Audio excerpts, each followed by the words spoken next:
বর্তমানে যে কথা হচ্ছে মুজিববাদ, জিয়াবাদ, জিয়াবাদ কথাটা আমি জীবনে শুনি নাই। মুজিববাদ কথাটা আমরা ইউনিভার্সিটিতে যখন ছিলাম তখন ছাত্রলীগকে মুজিববাদী ছাত্রলীগ আমরা বলতাম, যারা আমরা ছাত্রলীগ করতাম না তারা।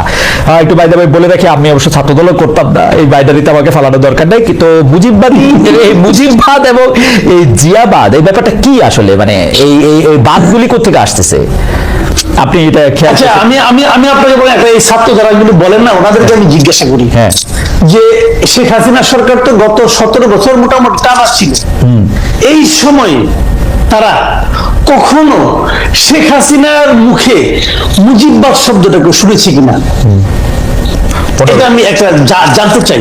আমি মনে করতে পারি না। জিয়াউর রহমানের সরকার, জিয়াউর রহমানের দল অনেক দিন ধরে রাজনীতি করেন। এই জিয়াউর রহমানের কোন একজন কর্মীর মুখে, নেতাবাদ দেন, কোন একজন কর্মীর মুখে এত বছরে কেউ কখনো জিয়াবাদ শব্দটা শুনেছে? জিয়াবাদ